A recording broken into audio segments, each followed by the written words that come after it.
Glory to Jesus Christ. Dear brothers and sisters, dear parishioners, there is a wisdom in words that each crisis carries an opportunity for everybody, an opportunity for growth, to acquire some kind of new skills, abilities which were missing before. And I think that this crisis shows us many areas where we can grow and we need to acquire new skills which were forgotten or we never obtained them. One example, very simple thing. One man shared on Facebook his experience because he had to stay in home. He was forced to start to cook. He never cooked before, but he was forced to start. He enjoys that, but he wrote that he is ashamed how spoiled he was before because he was using all these offers of restaurants that are offering food ready to eat. And we can find probably more similar things, maybe more serious, which shows us that we neglected to obtain, to acquire, or we forgot to use skills which we had before. And I think that if we start to work on this acquiring of new skills which were missing in our life, it will bring some kind of quality to our life. And the same thing is needed in our religious life, in our spiritual life. Because this crisis calls us to rediscover or to acquire skills for our life with God, which probably are missing in our life. I want to tell you about something from history of Japan. Catholics, they experienced persecution in the 16th century. It was so bad that in the end there was no priest there. All priests were killed. And these Catholics were without priests, without liturgy, for 7 generations, over 200 years. When situation was changed and priests came from abroad to somehow look for Catholics there, they were very surprised because they found relatively strong communities of Catholics. What happened? When these Catholics started to face the situation that this crisis that they are without priests,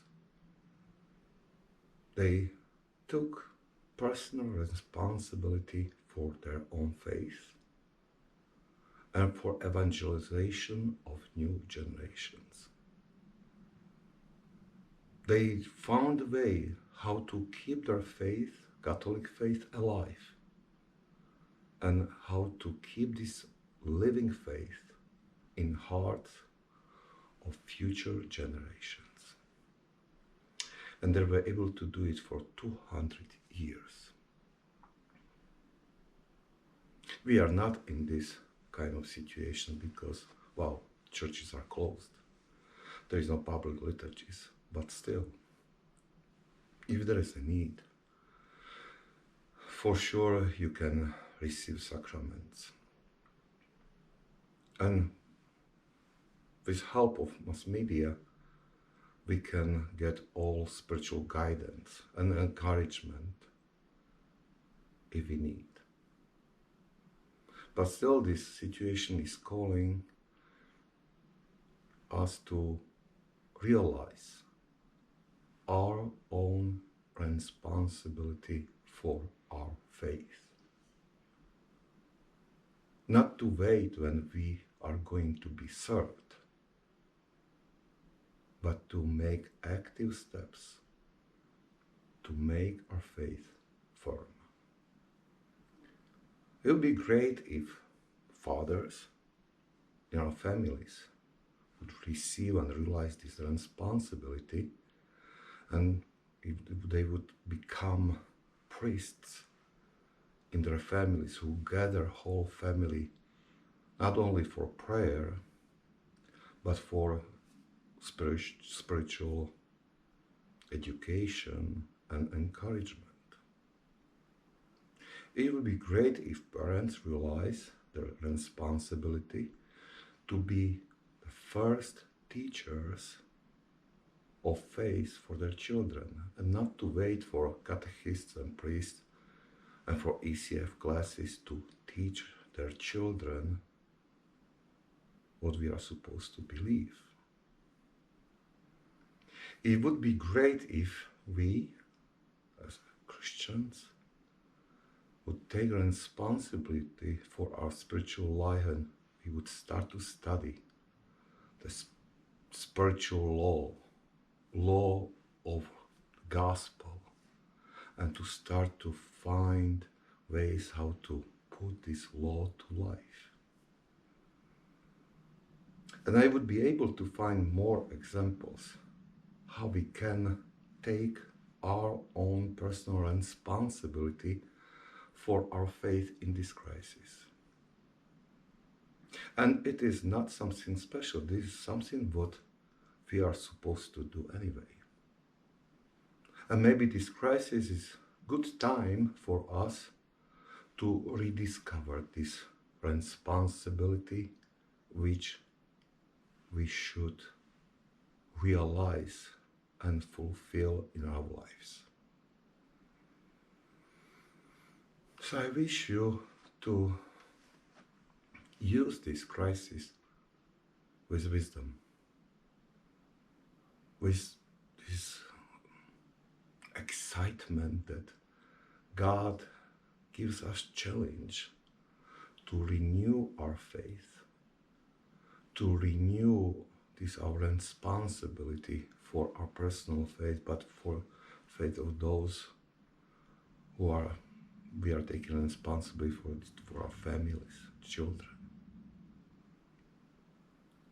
If we are able to make one or two good steps in this direction, so then when this crisis is over, we will be more stronger in our faith. And the more stronger the whole church will be.